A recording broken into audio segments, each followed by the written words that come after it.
tan grande que fue muerto por órdenes de Stalin, pero creo que era espía al propio tiempo. El talento es uno y la ética, la moral son otras. Entonces lo mataron, pero dejó una obra, 2 novelas y relatos maravillosos. Leo aquello. Por cierto, me dio pena quemarlo, mexicanito, pero no voy a leer ese relato. En lugar de eso, la naturaleza, el lirismo de alguien que se enfrenta a la enfermedad, como en el relato aquel que ustedes, alguien podrá recordar, como en el relato aquel hablan Natalia y el capitán, hay otro más, dos hermanos del capitán aquel, las reflexiones, el mundo en derredor, las muchachas que por ser, bueno, no sé, por ser una Navidad, van cantando lo que ellas suelen. Hermoso, hermoso. Y esto es algo semejante que ojalá que se den ustedes cuenta de lo que es el lirismo. Yo detesto las películas mexicanas, con sus excepciones, porque son de caray, Lupita, son totalmente ras de suelo. El mismo tema, algo semejante, con una película de Saura, en español, ya no digamos otros de Oriente o de Rusia, caramba, tienen ese temblor de lo mágico. Aquí no. Oí, no me acuerdo en qué programa, exaltar Campeón sin corona. Fui, y sabiendo todo lo que cuesta, en el metro di mis 10 pesos por la película. Yo no voy a hablar de inmoral regalando dinero, ¿no? 10 pesos por una totalmente chueca. Empiezo a ver ese horror de película. ¿Cómo puede haber gustos tan rastreros que no adviertan lo pedestre, lo vulgar de esas películas? Alguien me dio una película mexicana que se llama Los Mediocres. Caramba, son 3 o 4 relatos. Pésimo aquello. En cambio, agradezco a una señora que se molestó en venir desde lejos y en traerme, ojalá que no esté aquí, una película de Pardavé, en donde es el rector de una escuela de señoritas, del Cancán al Mambo. Lo peor de lo peor de lo peor de Pardavé. Bueno, ojalá que noten, como les digo, la magia que hay en donde la naturaleza es todo un personaje. La naturaleza vibra en la Santa Madre Rusia, donde un padre está un poquillo enfermo y un hijo está haciendo la revolución. Es un capítulo de una de las 2 novelas, pero son autónomos. Lo único que ocurre es que el hijo llegó a hacer la revolución, llegó a revolucionar la antigua Santa Madre Rusia e hizo la Unión Soviética. Después llegó Gorbachev y dijo one moment, y Gorbachev al servicio de los gringos, a cómo me caen mal. Bueno, vamos a hablar de Beethoven con quinteto para piano. Lo he estado oyendo, lo oí hace un tiempo. Tommaso Albinoni, lo único malo que tiene Albinoni es su nombre. Bach, Händel, que lo acabo de quitar porque no estaba en mi espíritu para bollos, Viotti y Mozart. Vamos a ver el 11, no hay 11. Viotti. Ay, sí, Viotti. Ya verá cómo Juan Bautista Viotti, es algo muy hermoso su música. 10.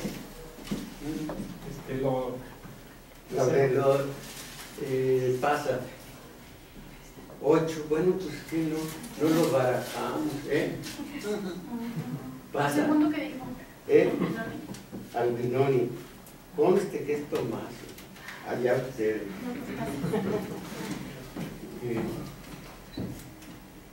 21.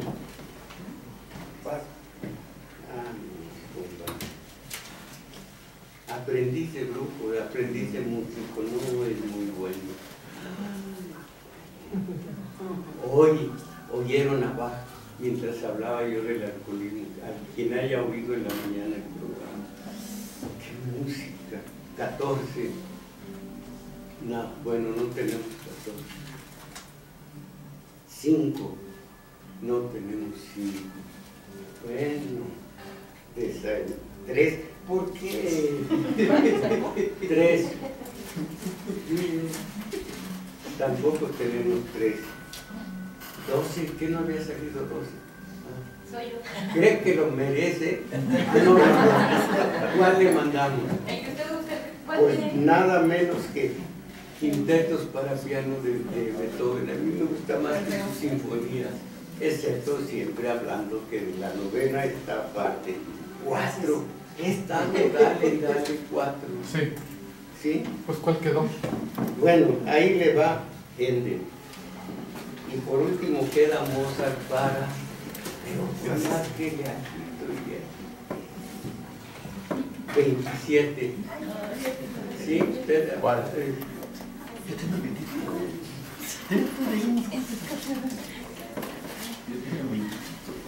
Bueno, entonces, perdón que se fue a lo tonto mucho tiempo, pero vamos, se trata de la enfermedad y muy rápidamente, acuérdense, Juvenal, mens sana y corpore sano, mente sana y cuerpo sano, falla uno de los dos y allí se presenta la enfermedad, la cual entre otras lecciones nos da lo endeble de la propia vida y por lo mismo hay que vivirla a cabalidad, lo endeble de la vida y se ve el temple de cada quien. Una enfermedad nos hace crecer ya que salimos de ella, o nos hace retroceder, nos hace más débiles o más fuertes según nuestro carácter, nuestro temple para soportarlo. Y es al propio tiempo una especie de radiografía de los familiares, porque la enfermedad es un motivo espléndido para la compasión, la misericordia, la solidaridad, el valimiento, o al contrario, para la codicia, para que salga a flote la codicia, los malos sentimientos de los familiares y de los amigos. Luego les hablo de esto la próxima vez que hable de enfermedad, de cómo un enfermo débil tiene lo que se llama, dicen los médicos, regresión, se pone de tal manera en manos del médico que no quiere colaborar, ustedes hacen todo, irritabilidad, echándole la culpa al médico de todas sus enfermedades y de que no hace lo suficiente para para llegar a la etapa de la sanidad, y la evasión, el que se da al alcohol, a las drogas y hace su propio mundo para no ver el que tiene enfrente, la negación, el que dice no estoy enfermo, no hay nada, una serie de características que luego platicamos, hoy se fue el tiempo en tonterías, del enfermo. Ahora, sus síntomas horrorosos desde ansiedad, agitación, irritación, lo que no quiere uno ver a nadie, que no acepta uno consuelo de nadie, que tiene los nervios, como se dicen, de punta y palpitaciones y sudor en las manos, que hay tristeza, aquí hay angustia, aquí hay desesperación, llanto, un dolor bien ubicado en algún músculo del cuerpo, temor a la invalidez, a la soledad, miedo a la muerte. ¿Cuántas reacciones con cuántas o por cuántas reacciones de estas no pasa el enfermo de cierta gravedad? Recuerdo, yo iba por el norte de la ciudad a un lugar en donde había enfermos terminales. Había un joven como de 16 años que me mostró ya los puros cabitos de muslos, y contentísimo me decía, porque yo iba cada 8 días, ya me van a rebanar otro poquito y a lo mejor se termina la enfermedad. Creo que era cáncer. Uno que apenas hablaba y que el joven me interpretaba, estaba todo tembleque y así, y cortado, y hablaba pero no se le entendía bien, y decía el joven que se trenzó con uno al que encontró con la esposa. Cantenas, que le encontró la esposa. Bueno, y le encontró con la esposa y se liaron a cuchilladas. El otro murió y este quedó agónico y en esa situación, y apenas podía hablar. Otro que nunca daba la cara, siempre estaba cubierto boca arriba, que no lo vieran. Gente extraña. Y uno con una enfermedad terminal, pesimista. Le llevé 3 o 4 libros míos, dijo, ven, acabala de fregar. Entonces, hay un libro que para muchos es lo mejor de la literatura rusa. A mí me parece exagerado, lo mejor está Dostoyevski, y este es de Tolstoy, La muerte de Iván Ilich. Fíjense qué curioso. Este hombre hace a un lado la familia, hace a un lado todos los escrúpulos por llegar a ser jefe de un departamento, asamblea territorial, lo que eso significa. Quiere decorar su departamento, sube a su casa, sube a una escalera, se cae, poniendo unas cortinas. Yo me he dado unos diablos, unos golpes, buscando libros. Siempre los libros son nefastos, y cae uno en el parquet y no le pasa nada, por fortuna. Pues este sube a poner cortinas, se cae, ahí comienza su degeneración, allí comienza a morirse, y pues es simbólico. Fíjense ustedes cómo se lee de gente que se murió, se cayó en su casa, se cayó por unas escaleras, sufrió una caída, y con eso allí comienza su degradación en cuanto a persona sana. Y es simbólico. Un individuo llega a lo más alto de su vida, hasta allí llega, y viene una caída y allí empieza a morirse. Viene la caída, ya más allá no pasa. Y esto es simbólico, se cae Iván Ilich, y lo horroroso es que los amigos, nota que los amigos ya son más amables con él, ya lo dejan ganar en la baraja, siente que ya hay en ellos compasión y no lo que eran para él cuando estaba sano. Es un proceso psicológico perfectamente bien expresado de su degradación hasta la muerte. Estos, cuando saben que se va a morir, los burócratas dicen, ya va a haber una plaza, y se alegran, una plaza en el organigrama. Los familiares igualmente, pues va a dejar un poco de dinero. Todo lo malo que le puede ocurrir a un individuo cuando no hay misericordia, sino pasiones mostrencas ante el hombre que se va a morir. Y hay, bueno, mi vida es mi vida, o sea, en inglés, después de todo de quién es la vida, ese es en inglés, que muestra la vida, la enfermedad, la actitud ante la muerte. Y encontré hace tiempo esto en Juan, que dejen ver, hay en Juan un pasaje que me parece atroz. Jesús se acercó a uno que le decían el estanque de la misericordia. Ahorita les voy a decir cómo se llama. Bethesda. No. Bethesda. Lo voy a leer en lugar de contarlo, tal cual está en el Evangelio. Y hay en Jerusalén, a la puerta del ganado, un estanque que en hebraico es llamado Bethesda, el cual tiene 5 portales.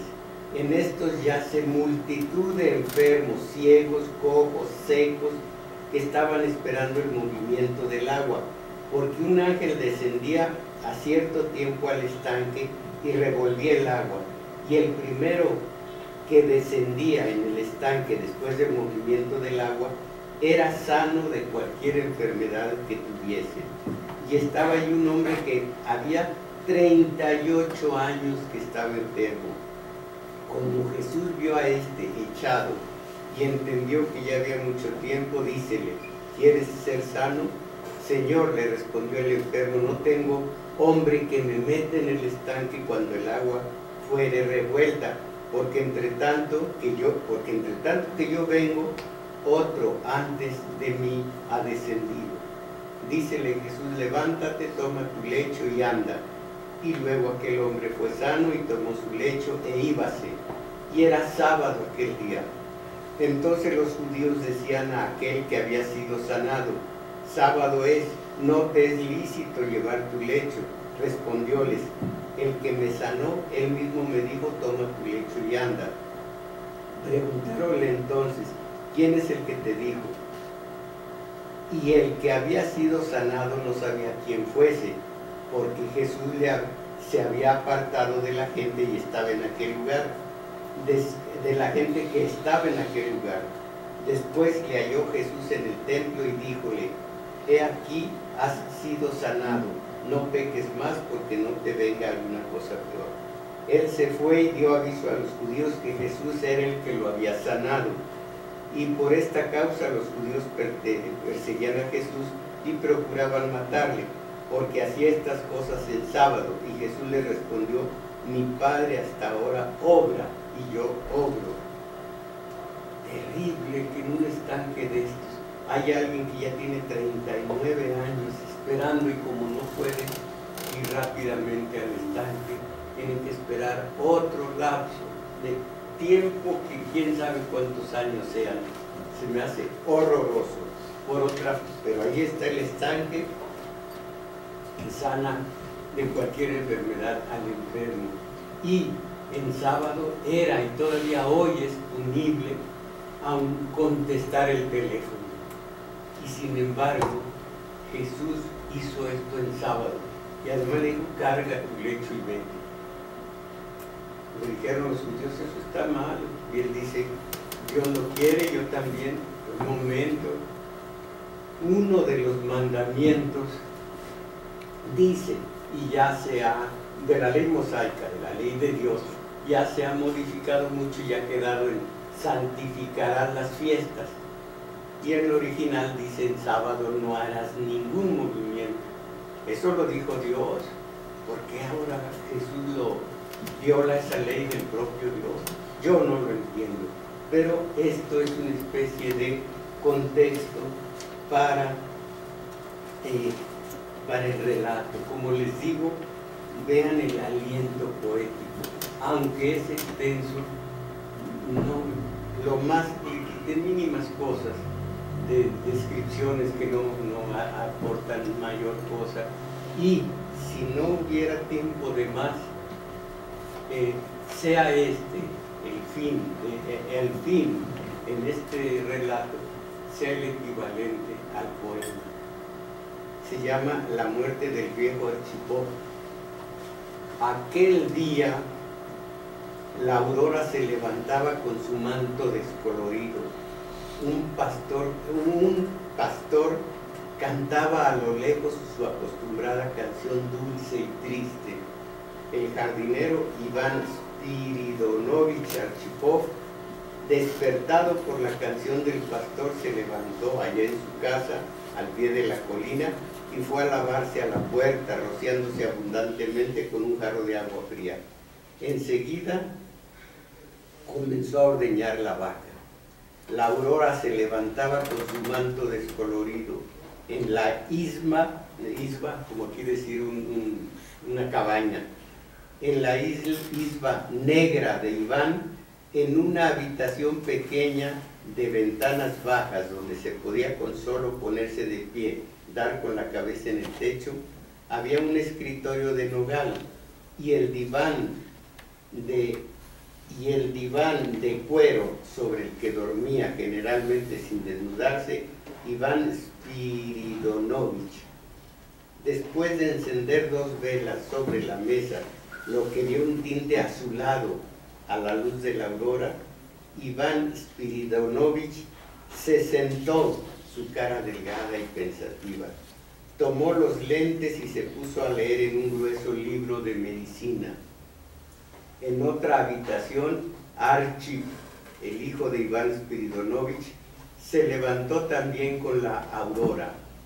Pasó a la cocina y de pie bebió un poco de leche y comió un pedazo de pan de centeno.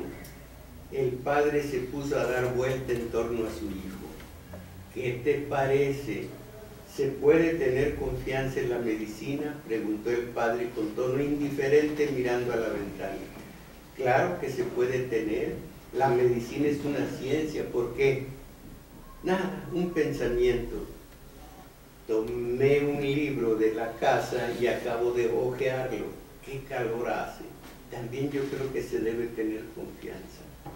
Iván Spiridonovich permaneció un instante delante de la ventana, con los ojos fijos sobre la colina dominando la catedral y la casa de los Volkovich, cuyo parque llegaba hasta la barrancada. Bajo la luz turbia del día naciente, Archip partió hacia el Hiposcom. Su padre continuó en la isba, se tumbó sobre el diván. Cuando salió su hijo, Iván Spiridonovich se acercó a la ventana y le siguió un buen rato con los ojos hundidos, llenos de tristeza, de preocupación, de dulzura. A las 9, Iván Spiridonovich cambió la americana vieja por otra nueva.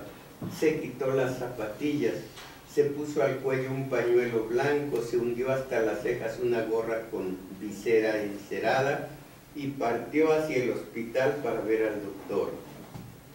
El camino ascendente atravesaba un bosquecillo y el aire húmedo se impregnaba del olor de los cerezos silvestres. Iván Spiridonovich se tomó de una rama que al contacto con su mano dejó caer una lluvia de gotas de rocío.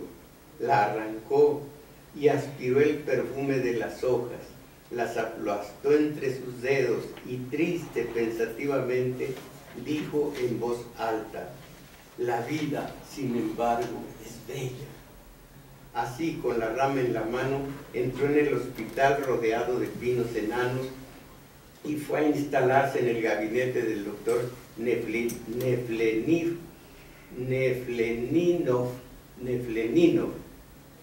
El doctor llegó inmediatamente, seguido de Natalia Evgrafovna, que llevaba una bata blanca. Tú, Daniel Alexandrovich, me conoces bien, comenzó el viejo Archipov. A mí no hay que hablarme con rodeos. Y sin dejar al doctor tiempo para decir una sola palabra, sin saludarlo siquiera, continuó: ¿has hecho el análisis? Es el cáncer. El cáncer, respondió Natalia Evgranovna. ¿No hay posibilidad de error? No, hemos hecho todas las comprobaciones. Entonces, ¿es el cáncer sin la menor duda? Sí. Iván Spiridonovich cruzó sus manos de dedos callosas, sonrió amargamente y continuó. Bueno, he hojeado tu libro, Daniel Alexandrovich. Allí se dice que el cáncer intestinal es incurable. Mi enfermedad es, pues, claramente mortal. No se puede... y dice el otro, se puede intentar en todos los casos una operación, respondió dulcemente Natalia Evgrafovna. En todos los casos se puede intentar, es cierto, pero ustedes lo saben mejor que yo. Eso no es más que un paliativo, dijo Iván Spiridonovich, aparentando no hablar más que con el doctor. Me harían una operación y dentro de 2 meses tendrían que hacerme otra. Es demasiado sufrimiento para mis años. Soy demasiado viejo. Esto basta. Después de un nuevo silencio dijo, en fin, tú, Daniel Alejandrovich, sabes muy bien que... Y se volvió sin terminar. Hubo un momento de malestar. Iván Spiridonovich miró fijamente al doctor, pero los grandes ojos del médico, grises y dulces, no se movieron. El viejo agitó la cabeza con tanta fuerza que el pañuelo que le servía de corbata se torció. Bueno, adiós. ¿Y el régimen que te han prescrito? Se apresuró a preguntar Natalia Evgranovna. La leche, toma un vaso todos los días, pero tus enfermos esperan. Adiós.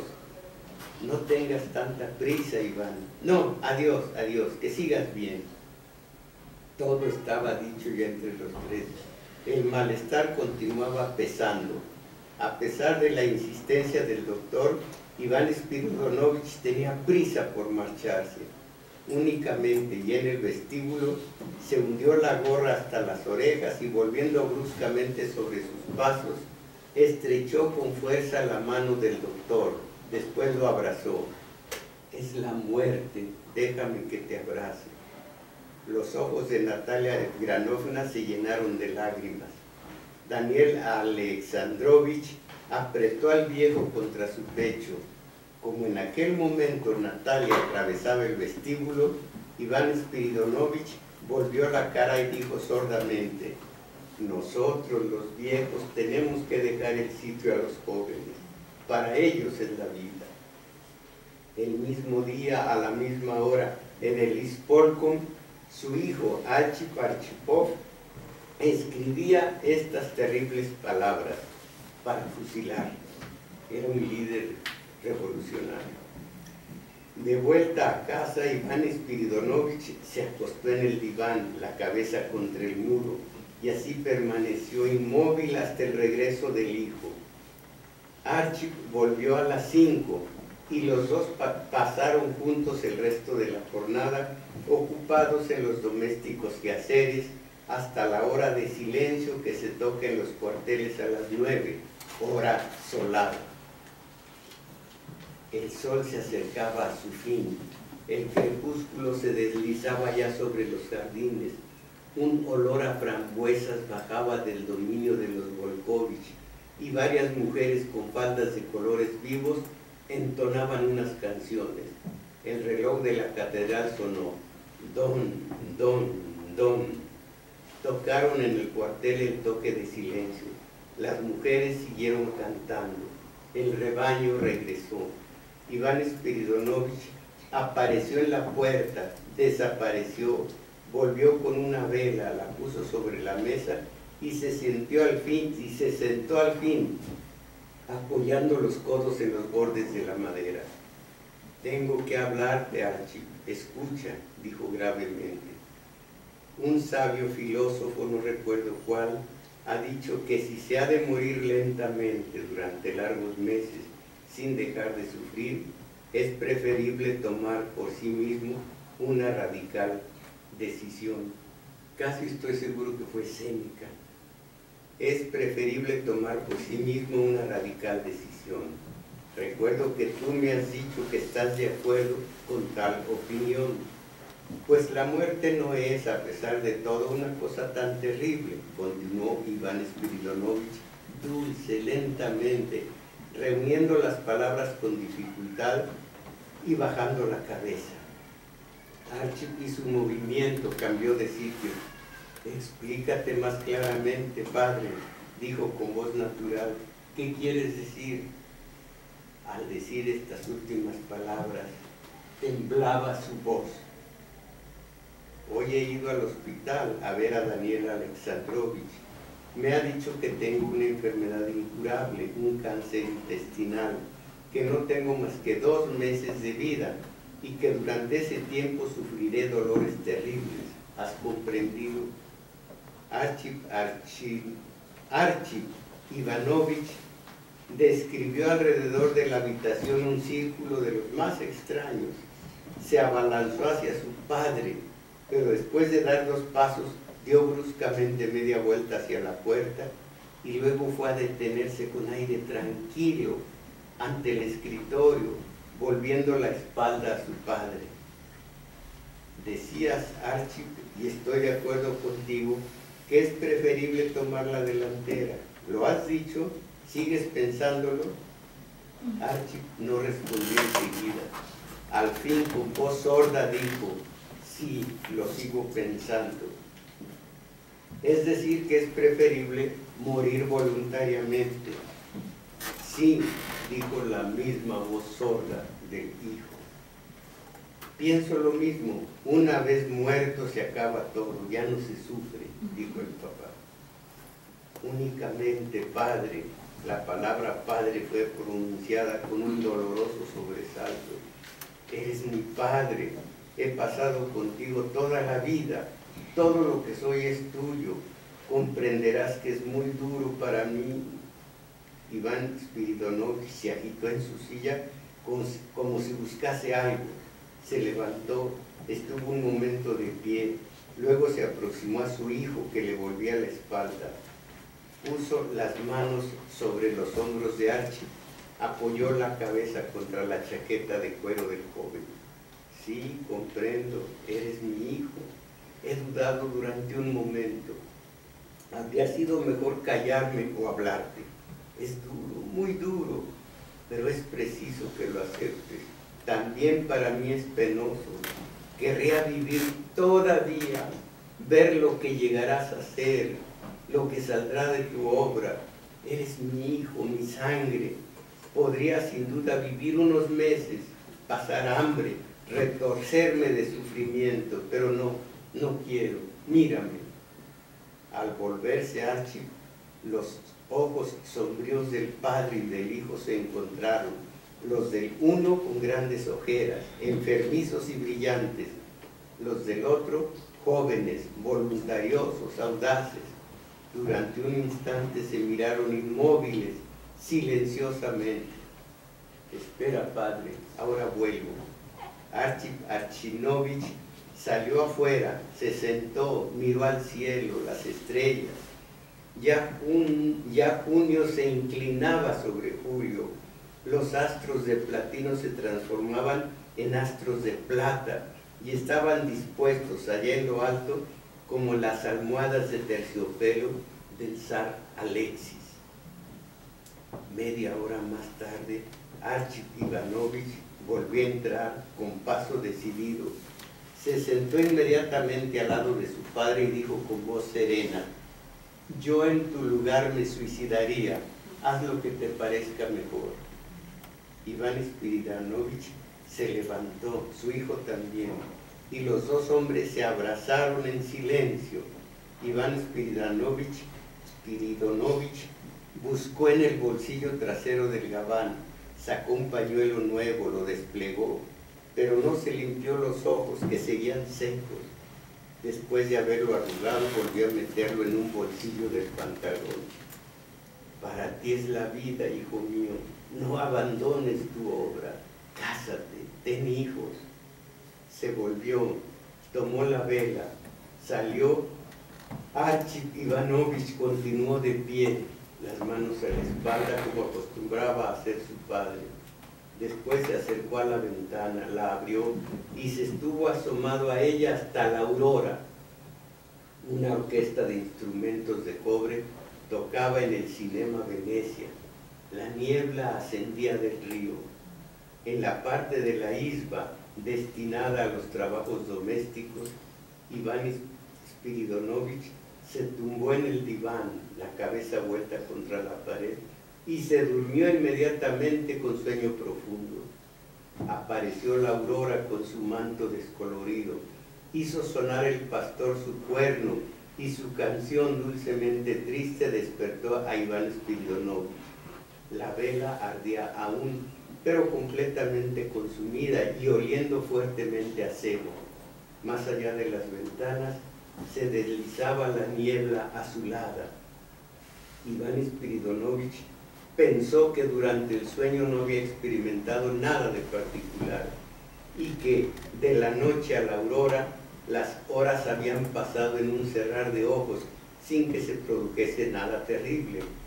Entonces se levantó, fue a la cocina, sacó del fondo de un cajón un revólver, se paró ante el espejo, miró su cara seria y reconcentrada, volvió a su habitación, apagó la vela, se sentó en el diván y se disparó un balazo en la boca. Duro, difícil, caramba, la vida. Bueno, creo que sí alcanzamos a leer un principio del poema de Sabines a la muerte de su padre, el mayor Sabines. Un par de trozos.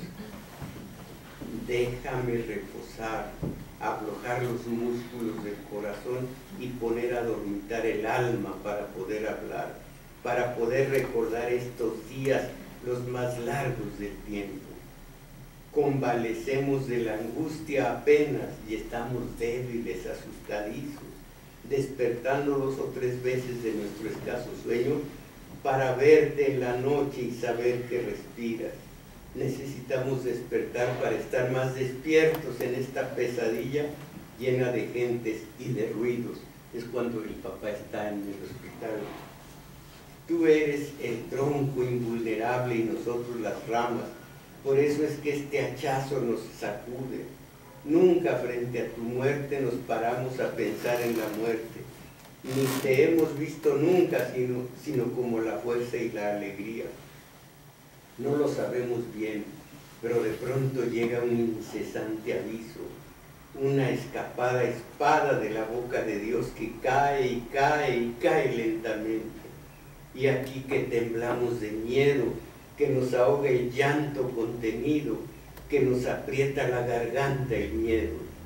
Nos echamos a andar y no paramos de andar jamás después de medianoche, en ese pasillo del sanatorio silencioso, donde hay una enfermera despierta de ángel.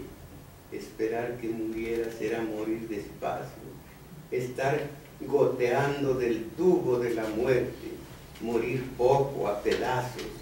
No ha habido hora más larga que cuando no dormías, ni túnel más espeso de horror y de miseria que el que llenaban tus lamentos, tu pobre cuerpo herido. Y muere mi papá. 7 veces, 1000 veces he muerto, y estoy risueño como en el primer día. Nadie dirá, no supo de la vida más que los bueyes, ni menos que las golondrinas. Yo siempre he sido el hombre, amigo fiel del perro, hijo de Dios desmemoriado, hermano del viento. A la chingada las lágrimas, dije, y me puse a llorar. Terrible. Y esto todos lo sabemos, a todos se nos ha muerto alguien. En fin, vamos a comer. Gracias.